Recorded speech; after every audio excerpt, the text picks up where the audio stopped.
One more topic for coordinate geometry, dealing with equations of circles. Now our goal is to come up with an equation that uses the letters x and y that represents all the points on this circle shown at the right.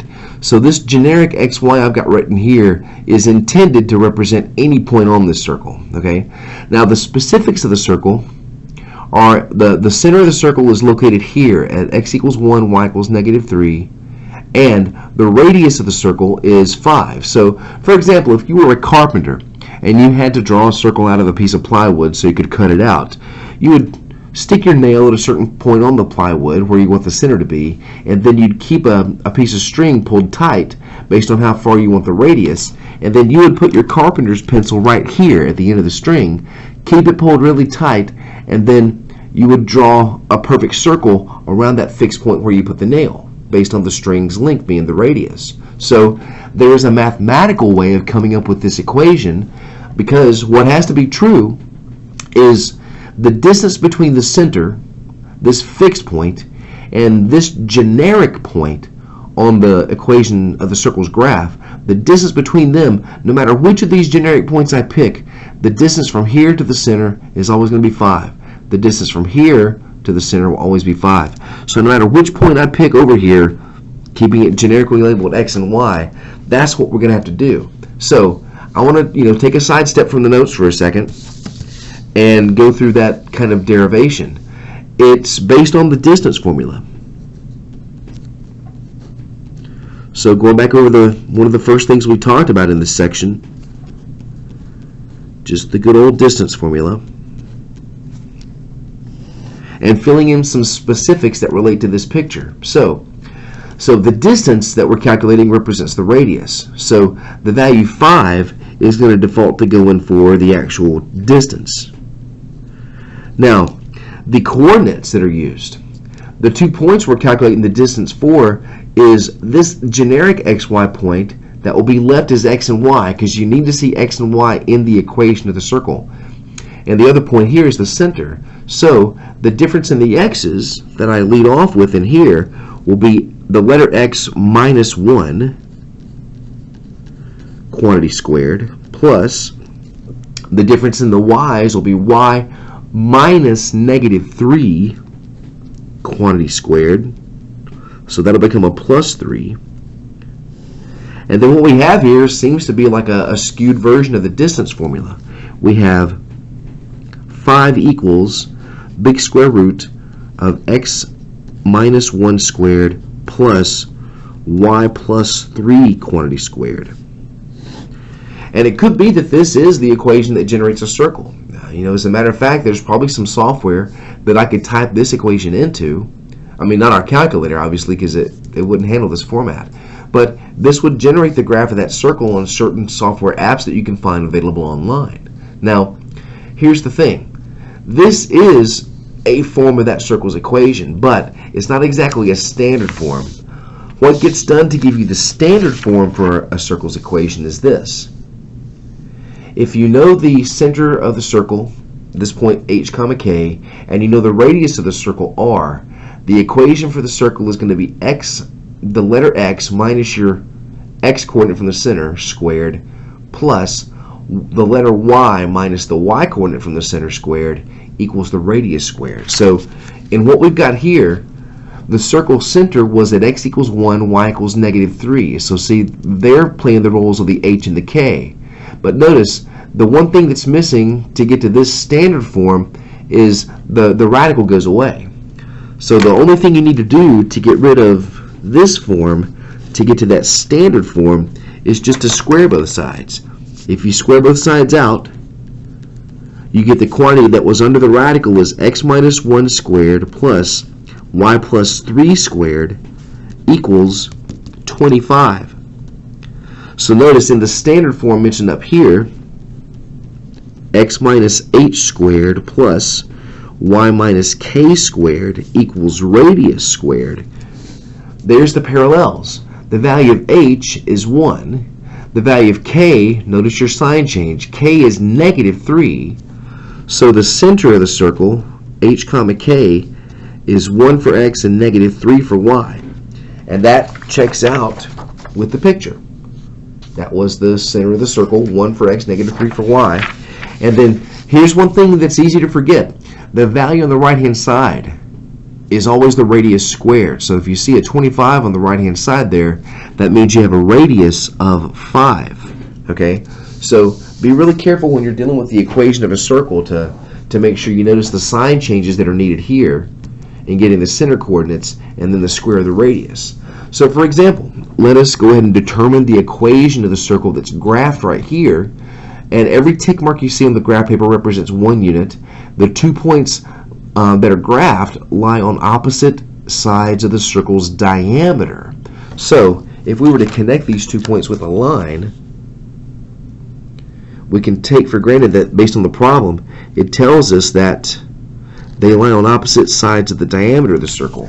That means the midpoint connecting those 2 points has to be the center. Okay, so the two things we need are we need the center and we need the radius.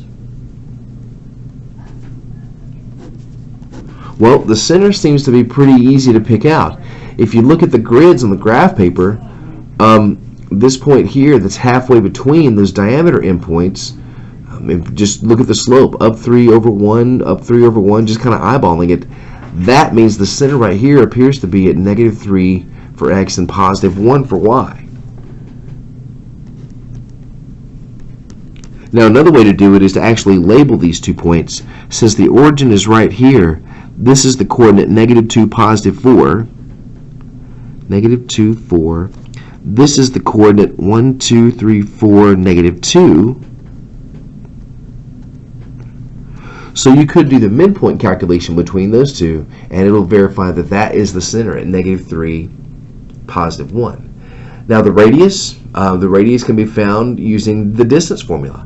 Since we know the coordinates of the center are at negative 3, 1, the radius will be the distance from the center to either one of your diameter endpoints.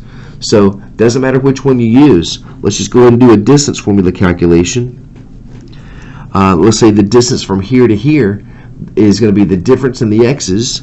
That'll be negative 3 minus negative 2 squared, plus the difference in the y's will be 1 minus 4 quantity squared. So if I calculate that carefully, negative 3 minus negative 2, that'll be plus positive. So negative 1 squared is positive 1. In parentheses, that's negative 3, but you're squaring the negative and the 3, so that becomes a plus 9. So that means we have a square root of 10 as well, it says d here. It's actually not diameter. It should be radius. I'm using d for distance. But the radius is the square root of 10. Now, you could have also calculated the distance between the diameter endpoints, but don't forget to divide your distance by 2 at the end. You need the radius for the equation of the circle.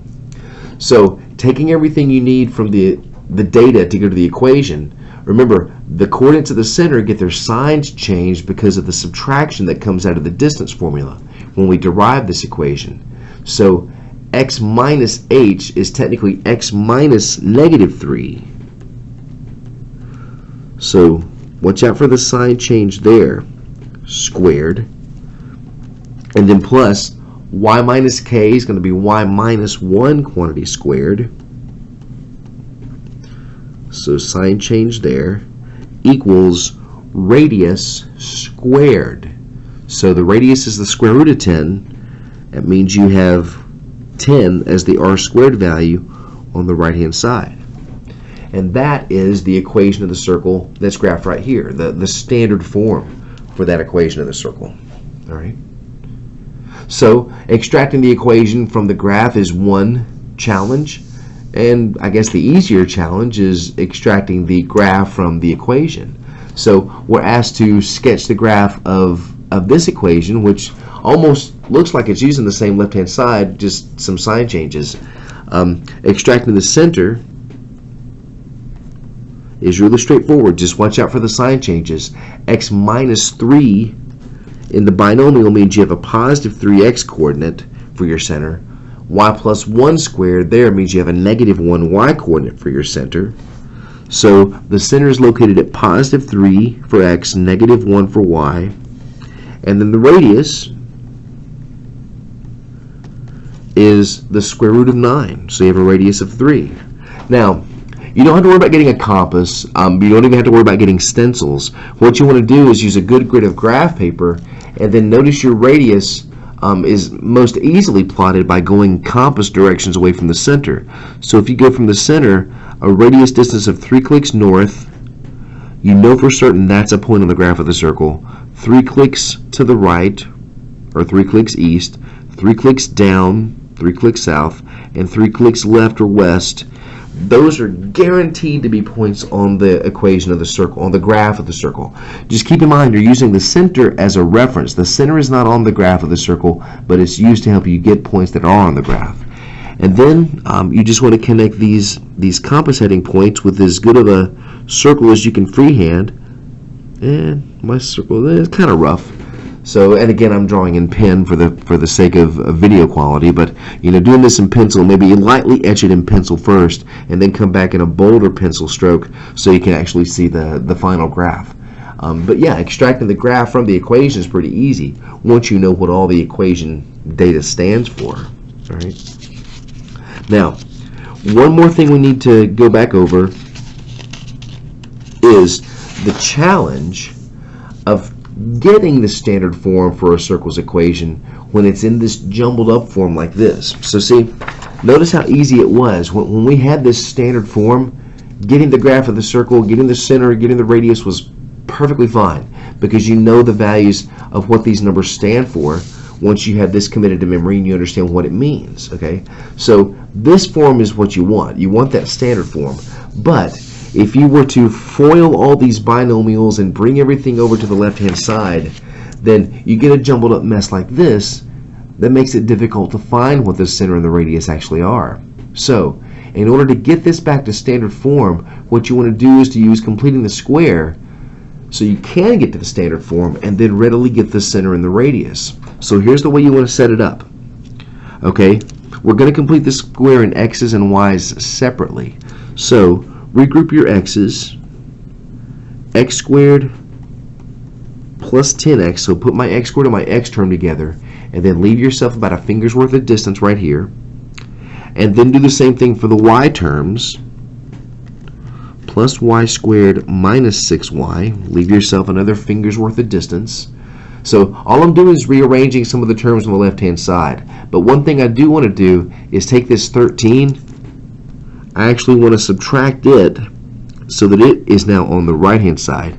So don't forget your finger's worth of distance here, and then equals negative 13. So this is the same equation. I've rearranged the terms, I've put some deliberate spaces in here, and I've brought the constant term over to the right. Because now we're going to complete the square with the x's and the y's separately. So remember, there's a number that we're going to put here and here that we'll also need to add here to keep it balanced. That'll help us get this into that standard form for a circles equation. So remember the way the process works. When you're completing the square with the x's, you want to take half of that x coefficient, which is positive 5. You want to do the same thing with the y.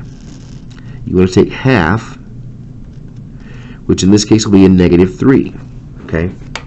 Then you want to square it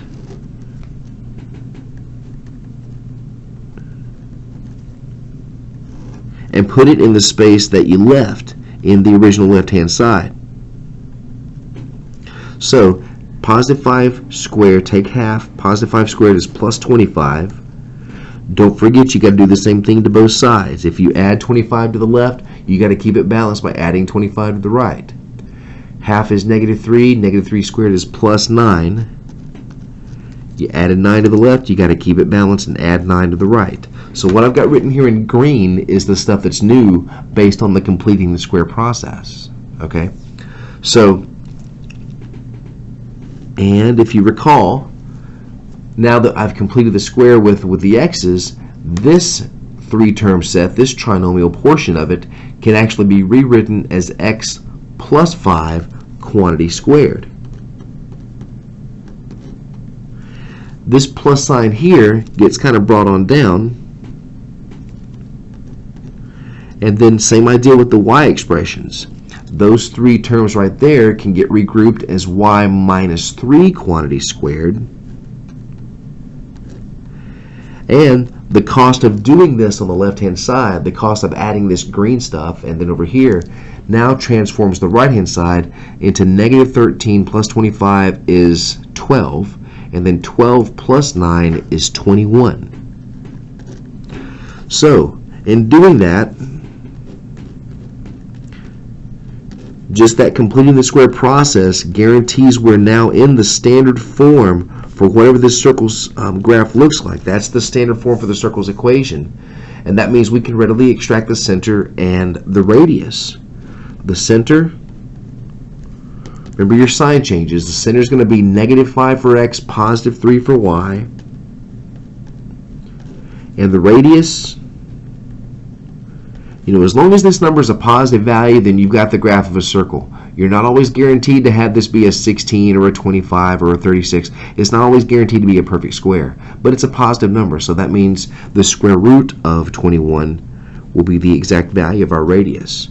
So the three things prompted for: standard form, we got that; the center, we got that; and the radius, and we got that.